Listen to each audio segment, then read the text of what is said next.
Hello friends, welcome to another video of my channel. Today I am going to show two new items that I purchased recently.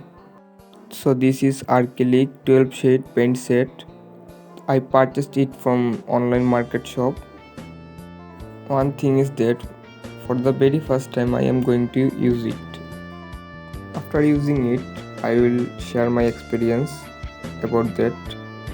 I am quite excited about using it for the first time.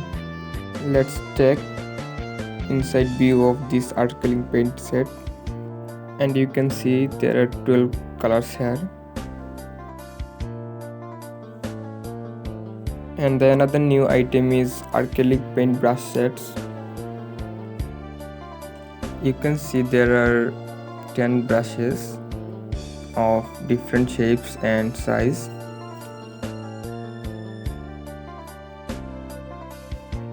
I think it is a flat brush and it's quite hard, and I think this brush is for covering big area.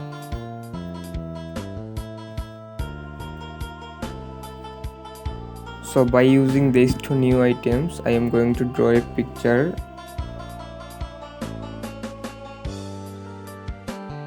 So let's get started and enjoy.